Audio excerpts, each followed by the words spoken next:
ଯେତେବେଳେ ଚାହିଁବେ ସେ ନାରୀ ତୁମକୁ ଦବ। ମିଳନ ପାଇଁ ହାତ ଧରିକି ରୁମ୍କୁ ଡାକିବ।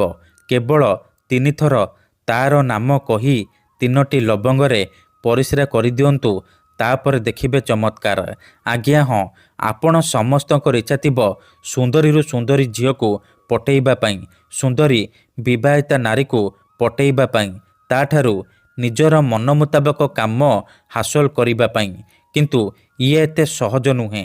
ଏଥିପାଇଁ ଆମର ତନ୍ତ୍ରଶାସ୍ତ୍ରରୁ ମୁଁ ଆଜି ଆପଣଙ୍କ ପାଇଁ 3ଟି ଲବଙ୍ଗରେ ଏମିତି ଏକ ମହାଶକ୍ତିଶାଳୀ ବଶୀକରଣ ନେଇ ଆସିଛି, ଯାହାକୁ କରିଦେଲେ ଆପଣ କେଉଁ ବି କୁଆଁରୀ ଝିଅ ବା ବିବାହିତା ନାରୀକୁ ଅତି ସହଜରେ ନିଜ ପ୍ରେମରେ ଦିବାନୀ କରିପାରିବେ।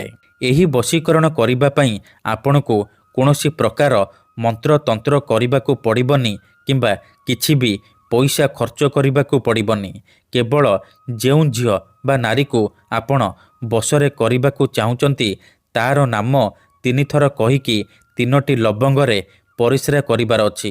ତାପରେ ଦେଖିବେ କିପରି ସେହି ସମୟଠାରୁ ସେ ଝିଅ ଆପଣଙ୍କ ଆଡ଼କୁ ଆକର୍ଷିତ ହେବାକୁ ଲାଗିବ। ବିବାହିତା ନାରୀ ହାତ ଧରିକି ରୁମ୍କୁ ଡାକିବ, ଯାହା ଚାହିଁବେ ତାହା କରିବ। ତେବେ ଏହି ବଶୀକରଣ ଆପଣ କିପରି କରିବେ, କେମିତି କରିବେ, ଏହାର ପ୍ରୟୋଗ ବିଧି କ'ଣ, ଚାଲନ୍ତୁ ଜାଣିବା।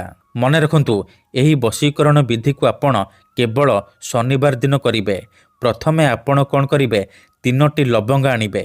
3ଟି ଲବଙ୍ଗକୁ ନେଇକି କୌଣସି ଏକ ସୁନସାନ ଜାଗାକୁ ଯିବେ, ଯେଉଁଠାରେ ଆପଣଙ୍କୁ କେହି ଦେଖିବେନି କିମ୍ବା ଡାକିବେନି। ତାପରେ ସେ 3ଟି ଲବଙ୍ଗକୁ ତଳେ ମାଟି ଉପରେ ରଖିବେ। ଆଉ ସେଇ ଝିଅ ବା ମହିଳାର ନାମ 3 ଥର କହିବେ, ଯାହାକୁ ଆପଣ ବଶରେ କରିବାକୁ ଚାହୁଁଛନ୍ତି।